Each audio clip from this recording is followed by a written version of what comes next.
Hello everyone and welcome to another vlog. Today I am going to be starting a Christmas reads vlog and I'm very excited to see how this goes because I have very limited time and I also don't know how I'm going to fit it all in, but I'm determined to finish some of these books. So I have a couple books that have been sitting on my shelves for a couple years that are centered around Christmas or the winter. And I just have not gotten to them because I am a mood reader, which means that I need to be in the mood to read something. And often it's not Christmas content, but I would really like to change that this year. So that way, maybe in the future, I can make a video recommending some Christmas or wintery reads for you guys. So I have 3 physical books that I want to get to, and they are these ones.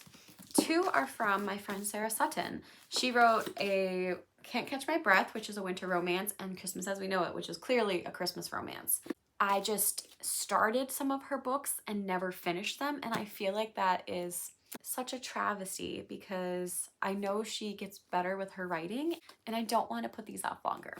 So I have these books and they're very nicely signed and everything, and I have bookmarks in them because I've been waiting to read these. So I want to try to get through these 2. I also have a Universe of Wishes. Now I don't know if this is actually a Christmas or a winter themed anthology. I'm not gonna lie. Obviously it's brand new still. I have not even opened it. But the reason I'm picking this is because I got the Owl Crate Advent Calendar, I believe 2 years ago now. And this came in it. So it was part of the collection in the Advent Calendar. And I just feel like it does have, like, because of the ice looking color, it is just going to be in a winter book. So I may be completely thrown for a loop when this has nothing to do with any type of cold, frigid weather, Christmas, anything like that.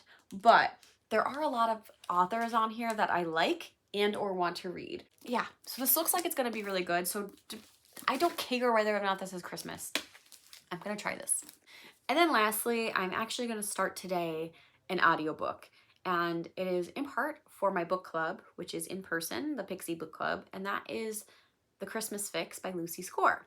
I figured I was going to start this. I actually got it on Audible because it was on sale, so I don't have a physical copy of this one, but that is what we're going to start today. And I'm excited to take you on this journey with me. So let us come into the land of Christmas and winter and see how far we get with these books. Hi friends. It's check-in time. So it's been a few days since I started this vlog, and already I have switched what I've been doing. So I told you guys when I started that I was gonna read The Christmas Fix because I bought that on Audible. And in the meantime, literally the day that I believe I filmed that, then I got a Universe of Wishes from my library in audio. And I actually wasn't even sure if I was gonna be able to get this because it was not available initially. I just had a notification like, let me know when you get it in, and they finally did. So I started this. And so far I have read 3 stories from it. None of these stories have been any type of winter or Christmas related.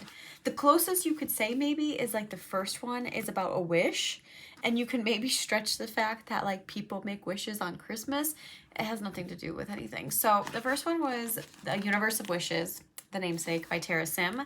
I didn't mind that one. I had a hard time getting into it, and I don't know if it was the narrator or just like the story itself, but it was an okay story. I think I would like a longer piece by Tara because it seems like she would probably do better with longer fiction. The second one was The Silk Blade by Natalie C. Parker, and so far that has been my favorite of the 3. It is kind of like a queer romance, but it's a queer what if, really. It's not anything that happens. It's between like these 2 girls who are competing to win the prince's hand in marriage so that they will kind of be like better off. But then in the midst of this tournament, they kind of like see each other and they're attracted to each other. But again, it's a short story, so they don't actually get together. But I liked it, and I liked the writing, and I would probably read more from that author. And then the last one was The Scarlet Woman, which is by Libba Bray, and it is part of the Jenna Doyle universe. And I can easily see myself really liking Libba Bray's writing. I've read one book by Libba Bray, which was The Diviners. I really loved it. But this short story did not hit for me because I have never read A Great and Terrible Beauty or the series. and I just think I'm missing a lot of context. It also ends on like a huge cliffhanger, or in my opinion, it's a cliffhanger. And I don't know if it's supposed to continue. Like, I don't know if it's a prequel. I don't know if it's a sequel short story. I don't know where it fits in this universe, but I do feel like I was missing a lot of context. So if you are a Gemma Doyle fan, I think that short story is perfect. But for me, I was kind of sad. I'm in the middle now of reading the Crystal E. Oh God, I can't pronounce that. The Crystal E. Ceniza, which is, I think, Spanish, and I am probably saying it wrong, but it's by Anna Marie McLemore. And this is so far my favorite. I've not finished it, but I love the premise. I like the writing. It has trans rep in it. I'm just all for it. I think it's great. So I'm excited. But yeah, so far, nothing winter related. But we are here. We started reading it, so we are going to continue until we finish this series. And then we'll go back to the Christmas fix. So I just wanted to let you guys know that it's not Christmas at all, but this is what we're doing, reading a non-winter themed book for winter themed books. Do you expect anything else? All right, I'll be back when I finish this book. Hi friends, I am going to keep this brief because I am at work and I have a small break between my next client, but I finished A Universe of Wishes. And overall, it's a pretty decent collection, to be honest. I liked more of the stories at the end of the book, and while I don't exactly know how all of them fit into this theme of wishes, I think the majority of these stories are very hopeful in nature, which is kind of like the vibe of a wish. Like, you wish on something because you're hopeful for it. So I get maybe where they somewhat tie into that, but not all of them have to do with like wishing on something or being granted wishes. There are some that are, but some of them just didn't really feel like they fit in at all. I found that the ones that I struggled with were short stories that connected to another larger world. So for instance, V.E. Schwab, Zoraida Cordova, and Libba Bray all had short stories based on a universe they already created in other series for them, and those ones didn't land well for me because I just felt like they were ripped out of a novel and it was unfortunate. However, there were some really good stories in here by authors that are new to me. In particular, I really liked the stories by Nick Stone, Dhonielle Clayton, Jenny Balch, and Hochi Anebuki, and they're all authors that I have not read from before. Technically, Tochi, I have started his adult novel, but I never finished it. And I also read a short story by Rebecca Roanhorse, but unfortunately hers was not my favorite in this novel, but I did like her other short story more. So overall, it was a good experience. Was it winter related? There's no themes of winter or Christmas or anything like that, and some of these blatantly do not take place, like they take place in summer. But I could see why this would be a good winter read. It is cozy in some ways because all of these stories are hopeful and positive and nice. Like, they're just nice stories and they don't really get super dark. So I could see why Owl Crate included this in their advent calendar. Do I feel like this is an exclusively a winter read? No. So you can probably read it whenever. But if you are looking for a short story collection and you're okay with some of the stories being part of a larger world, then I think you should give this a try. With that said, I get to move on to my next audiobook, which is The Christmas Fix by Lucy Score.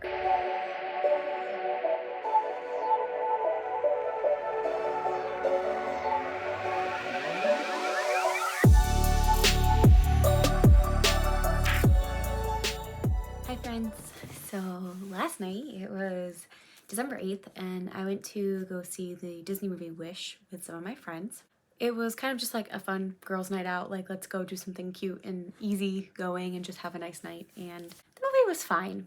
Truthfully, I don't think it was the best Christmas movie. I feel like our group, there was 4 of us, and we were pretty much divided half and half. Like, some of it was cute, and it was obviously, there was a lot of nods to like the origins of the Disney movies themselves, but I really didn't like the animation. It actually kind of hurt my eyes a little bit watching it. And I just felt like the story was kind of predictable and just kind of like done before. I watched a few like reviews today about it, and the one thing that I agree with, which like could have been a nice change, would have been that the villains were either the both of the rulers of like the world that we were in, or if the wife, like the queen, had more of an emotional impact on her husband's betrayal. So if you saw the movie, you'll know what I'm talking about. But I do agree with those two things. I think it would have made it a little bit stronger.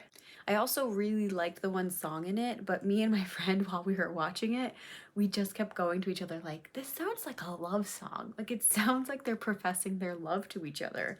And I don't know if anyone else has watched Wish, but please let me know if you know what scene I'm talking about and the one particular song when the villain and the main character are together. It sounds like they are singing about their love. And I really liked the song, but it started because I turned to my friend and I was like, this sounds like something that will be played at weddings. Like someone's gonna be doing their like intro dances too, or their first dance too. And I'm like, yeah, definitely, this definitely gave me the different type of vibe than I was expecting for that song. But overall, it was a fun to go out with my friends, but it's probably not a movie that I will feel any need to return to anytime soon. And while I was driving to and from the theater, I finished The Christmas Fix by Lucy Score. The whole book, for like 70% of it, is like very Hallmarky. Reminds me of a Christmas movie that you'll see on the Hallmark channel, where you have like this woman who's career driven and has a lot of goals, comes into a hometown, and her name's Kat, and her brother previously had a show together. And when her brother left to go start his own family, she kind of had her own show with another like celebrity in like the home improvement genre of reality TV. And Kat is potentially returning. I can't remember. It seemed like sometimes like she said she was returning to this town, but that could have been in a previous book because this is like a series that's like based on different women that are mentioned. So the first books had her brother and followed his now wife and how they met. And now this one is following Kat and her small town love. And honestly, I actually vibed with the book for a lot of it. It just like was cute and it was easy to listen to, and I kind of enjoyed some of the banter. Even though there was a lot of miscommunication, like actually it was more misinterpretation. Like somebody would say something and somebody else would interpret it in the wrong way. And I actually kind of liked that. I felt like it worked. But then around the 70% mark, maybe the 65%, I don't know, I'm just guessing, it took a hard left into Pound Town. And I was not quite expecting how many like sex scenes we were getting right in a row. And they were fine because I think they were right in a row. They did feel a little bit repetitive at times, but if you like some spice, this has a good portion of Hallmark meets X ratings in the end there. And I honestly thought I was gonna end up rating this book a 4 just for pure enjoyment because I was having a good time. But then like the last 5% of the book happened and it kind of threw the rating down for me quite a bit because I'm gonna say just spoilers here. I'll try to make a marker so that way you guys know I'm talking about spoilers. But at the end of the book, Kat decides that she is indeed in love with Noah, our male protagonist. They have known each other for 6 weeks, and 2 of those weeks were spent bickering and hating each other. So for a total of maybe a month, they started to have connections and feelings with each other, but they literally professed their love, and insta love is not something I enjoy very much, especially with the grown adults. Like you're in your 30s and Noah has a 12-year-old daughter, so like they're older. And I feel like the whole love aspect, like I feel like it would have been smart to be like, hey, I want to take a chance and like see where this goes. But the fact that they're professing how they're deeply madly in love and they change the world, I'm like, girl, I think you just got a little too dick rocked because you are like drunk on sex or something. I don't know. But yeah, like they had like this mind-blowing sex multiple times and suddenly they are madly in love. And the thing that even got me, I might have been able to put the insta love aside, but it's how the author decided to shove it in that Kat wants to be with him. So this is a woman who you learn is like completely driven to her career and like what she wants to accomplish. Like she has the reality TV, but she's using that as a way to break into making this school like kind of like a university of some sorts or a trade school where women who are underprivileged and might not get the chances to get out and get into the workforce are going to like learn a trade and be able to have them bolstered into a career, which I loved. Like I thought that was a very, very endearing plot point for Kat. But then at the end of the novel, she runs to Noah and says, I love you and I'm willing to throw away everything for you. And that just made me so irrationally angry because the author spent the entire time building this up that this is Kat's dream and she wants to get that and she wants a love and she wants a relationship, but she wants to see her dream come true first. And that made me so mad. Like it started where Noah was basically like drunk texting her saying like, I'm gonna ask you to stay tomorrow, but I'm telling you now because I don't want to surprise you and make you feel uncomfortable. But I'm drunk and this is my thought. And I was like, okay, so you had a whole 24 hours where Kat could have come up with a plan to be like, I do like you, but this comes first and I have to figure out how to make that. Or like, I want both and this is my proposition. Like, it can be both. None of that. So instead, she just throws all of that away, professes her love, and it's Noah who then has to tell her that she could have both. And that fucking made me mad. Like, what in the backwards feminism is this? Like, do not make your main character have like these very great and idealistic and wonderful qualities about her only for her to turn them all away when she had some good sex. Like, that's just stupid in my opinion. Like, your dreams just don't suddenly like completely go away, right? Like, am I crazy? And I think I was more mad too that it was Noah that had to basically be like, no, you can have both, when it's like, bro, she should have been doing that. We've been told throughout this whole book that she has a good head on her shoulders and she has a good heart. There was no reason that Noah had to be the one to make this decision for her. So that honestly ruined a big part of it for me because I just got so mad at the whole characters and their like completely wasted character arcs. And then of course we get into the epilogue, which I couldn't care less about at this point. Now we're seeing them as a happy family and they're traveling together because who would have fucking thought that that's possible? And she is doing both. Like she still has her reality TV, she's having her school, and they're going to see their first graduating class. And now they're married and they have 2 kids of their own.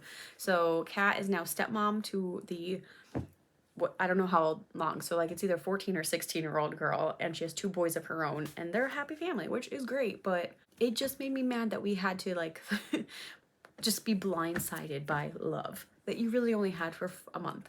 So I don't know, that was a rant. I really did enjoy this up until this point, but the ending just hurt it for me. So I don't think I'll read this again because of how mad it made me, and I just needed to vent that to you guys. So with my audiobooks out of the way, I am now going to dive into Christmas as We Know It by Sarah Sutton. And I do have a little bit of a Christmas picture that was given to me, and it's signed, so I'm very excited.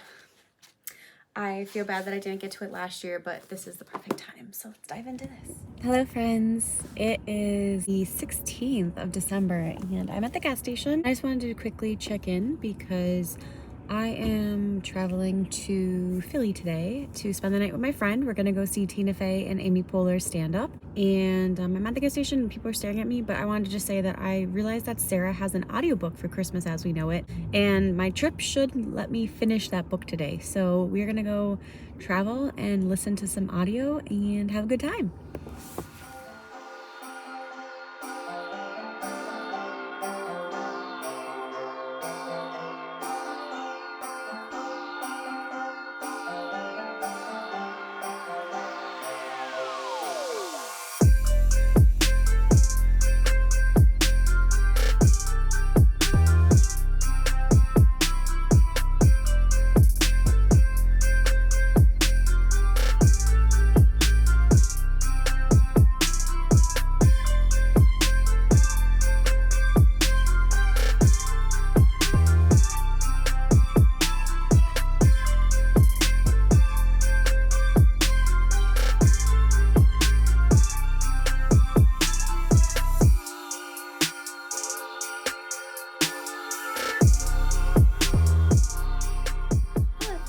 How are you guys?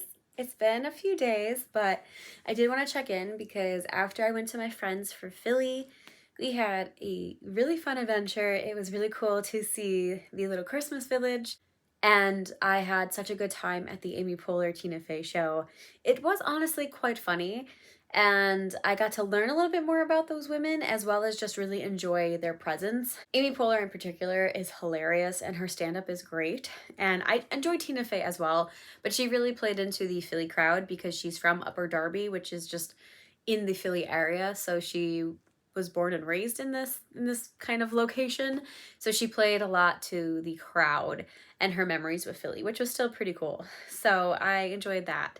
And throughout my driving, I also finished Christmas as We Know It. So this is my first official Sarah Sutton book.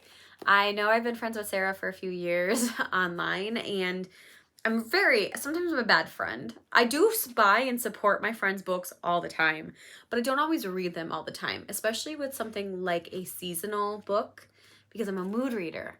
But this was so freaking cute, and I'm not just saying that because we're friends. I thoroughly enjoyed this. It was really, really cute. It was kind of exactly what I was going to expect it to be. I wasn't holding my breath, but I did expect it to be kind of like a Hallmark feel. Very much like the Christmas Fix. Like I thought this was going to be the YA version of the Christmas Fix before the Christmas Fix got into all of the sexy time parts. But this was pretty much that. Having not read any of her other novels, I felt like the characters were pretty distinct. They had this like really cute little crew. And again, it's very feel good. So them being kind of like a little perfect friend group for the most part did not bother me. I think if I was reading another author or like a different genre that was outside like the Christmas feel good stuff, I may want a little bit more depth from the characters, but in this capacity, they worked. It was cute, it was Christmassy, and it was just a very easy listen to. The audiobook narrator, because I was listening to it driving, was excellent. So I would love to see that narrator come back for any other Sarah books. I know audiobooks, especially as an indie author, are a little bit harder, but that is my bread and butter. I love my audiobooks, so I will for sure buy anything more in the future should she get them. I wish I had a little bit more depth between the main character Mimi and her sister Lexi. I liked the little bit of tension we got there, but I didn't feel like Lexi and her had a very big rift. Like there was kind of like a small subplot where Mimi was kind of ignoring Lexi. Like Lexi wanted her big sister to like ask her to do things and be a part of her life, but Lexi was kind of mean to Mimi and like giving her like a bunch of sass all the time like little sisters do.